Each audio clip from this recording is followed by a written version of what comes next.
Yan. Ito si, Infinity TV channel. Ayan. So, wala pa nakasubscribe, subscribe na ninyo ang aking channel para malalaman ninyo ang buhay-buhay sa probinsya. At para makaroon kayo ng teknik, lalo na sa mga probinsya na wala pang mga teknik, ayan, para hindi tayo umaasa sa palengke kahit sa mga gulay. Kaya ito ang ating gagawin. Maghanap tayo ng gulay dito sa ating kapaligiran. Ayan. Yung mga kamaisan na yan, may mga gulay yan sa ilalim. Kaya maghanap tayo para libre ang ating ulam. Para yung sabi ng government, 60 pesos a day, mabubuhay na isang pamilya kung sa probinsya ka nakatira. Pero kung sa syudad, hindi. Kasi kahit 300 ang budget mo sa syudad, kulang pa eh. Pero dito sa probinsya, tama yun. May bigas ka lang, mabubuhay ka. Basta masipag ka lang maghanap ng iyong uulamin. Mayroon kang saging, puso ng saging. Mayroon kang langka, bunga ng langka. O gugulayin, 'di ba? Mayroon kang niyog, gawin mong gata. O 'di ba? O di ka magtanim ka ng munggo. O kung wala kang munggo, pwede naman magbili sa tindahan. 10 pesos lang isang pack. Hindi ka tulad sa probinsya ang mahal. O magtanim ng sitaw, ayan. Mamaya, pakita ko sa inyo ang sit.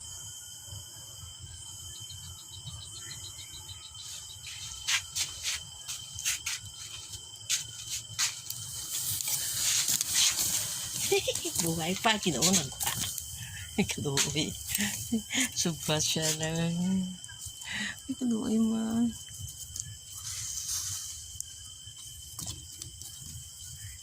Pasensya ka na kay kaunon ka namon.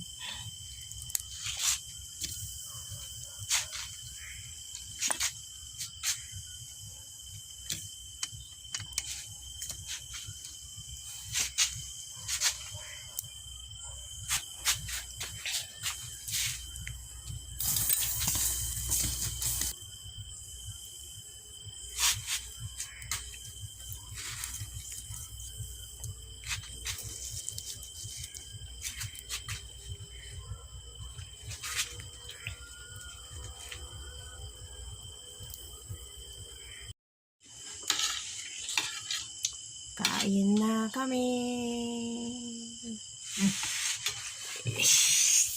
Takot daw sila. Kain na kami sa tilapyang gisugba.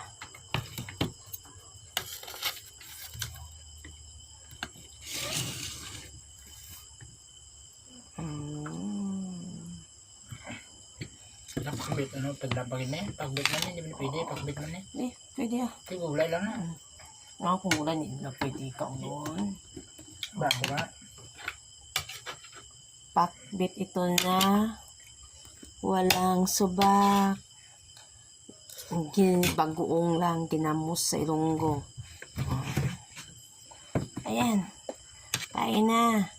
Magkinamay lang tayo. Kain tayo ng sinugbang tilapia na buhay.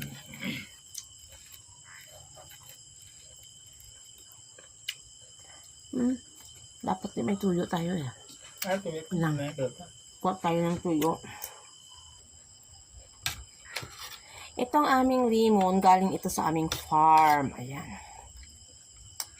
Yan ang kaibahan ng probinsya. Itong aming tilapia, galing sa aming fish pan. Ito, lagyan natin ng tuyo. Saka lemon. Para lalong sasarap ang inihaw na tilapia. Sa Ilonggo, sinugba. Pag sa Tagalog na inihaw. O sa amin ang inihaw sa Ilonggo. Nag-ihaw ng manok. Ayan natin. Bigyan natin ang lemon. Diba? Ang iba sa syudad, bibili ng lemon sa sa mall. Ito sa farm lang. Ang kapatid ko. Dami to. Hindi na kami nagbibili. Ayan. Ito. Ang lemon. Oh, daming lemon dito. Bukas, ano ta kayo dun sa punuan ng lemon. pakita ko sa inyo ang lemon bukas. Ayan. Sa ngayon, kain muna ako. At saka, bukas pakita ko sa inyo ang fish pan ng isa ko pang kapatid. Kasi dalawa lang hiningi ng kapatid ko eh. Kaya kasi, nagbibigay din yun sa iba ko pang mga kapatid. Kasi dalawa naman lang kami dito eh. Ang kano.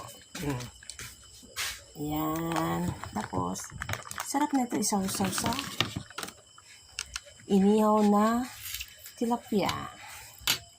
Inihaw. Ayan. Inihaw na tilapia. Isawsa natin dito sa ginawa nating tuyo at saka lemon. Sarap. Grabe mo sarap, 3 kilo. Hindi ko man ang ginamit. Bulit man. Sarap siya kasi buhay pa ito at nilagay ko sa apoy, kawawa naman. Ano ito, Day? Gatas. Yan. Umiinom siya ng gatas sa gabi. Ganyan kami. Kahit nakubo ang bahay namin, pero hindi naman kami nagugutuman. Bastante naman kami.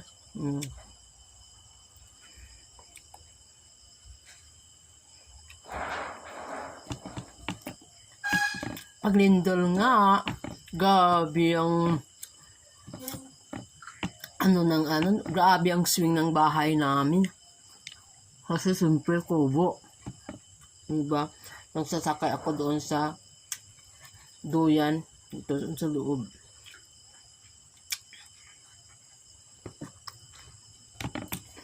Nakalimutan ko lang i-video yung lindol eh.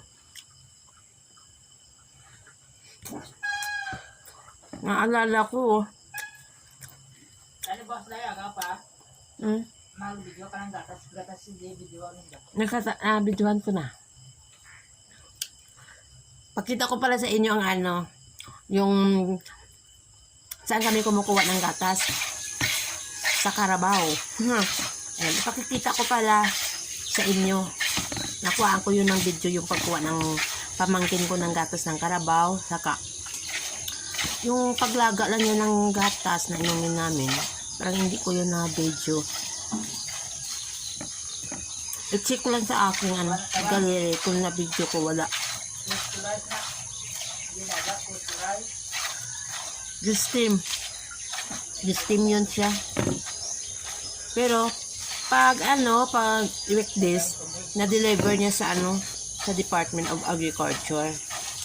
Pag Sunday sarado ang Department of Agriculture. Iniinom na lang namin.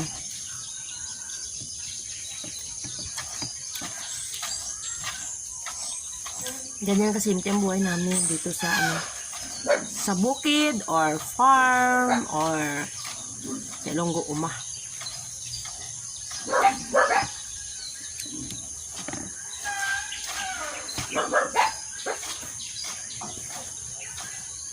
Tapos ng bigas namin galing din to sa farm. Ano man to? Pinapagaling sa Ilonggo pa. Hindi ko alam kung ano sa Tagalog. Nadala doon sa kuno ang palay. Tapos ipagaling.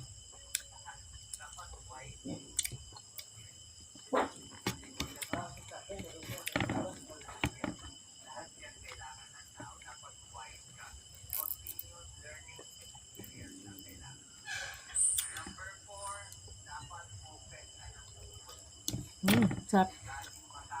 Parang ako kumain ng pakbit. Yan ang ingay naman. Ito pakbit. Yan.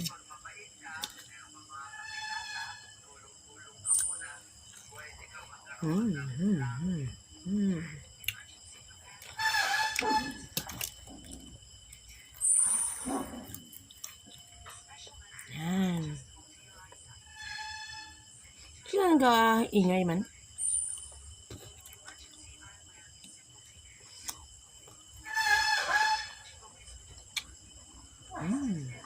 Gulay.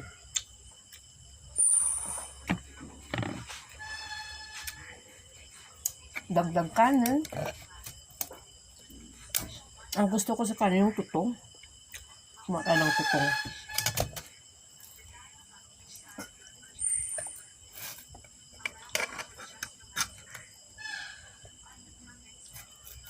sino nag-bike man? Ano, gubabay ko, Bramisid. Saan si Di? Si Di, kumain ka na ba? Pamangkin ko yan.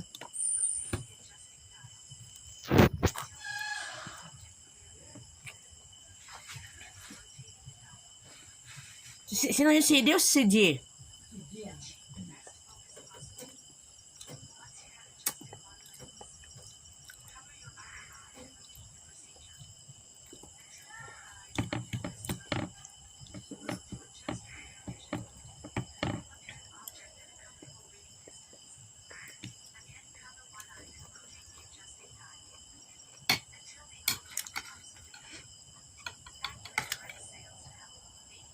Hindi mo pag-imnaning ko, no?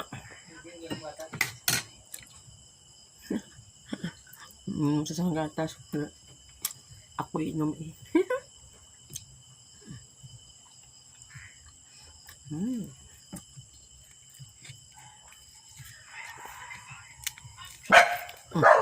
Ingay ho. Ano yung ingay-ingay nito? Sarap talaga no, yung bagong huli na isda. Tapos, isugba. Sarap. Dami.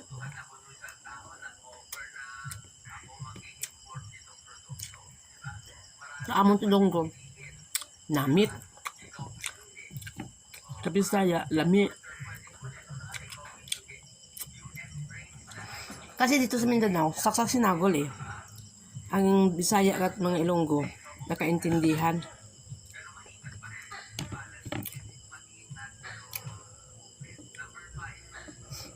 Diba?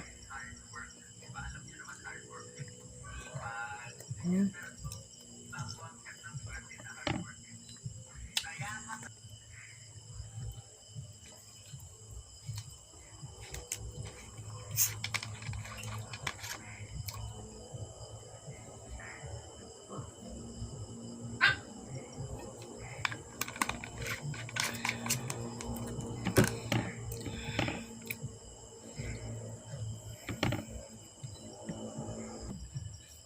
Paborito ko itong ampalaya. Marguso. Ilonggo. So, basta half cook lang pagluto. Hindi lang yung luto.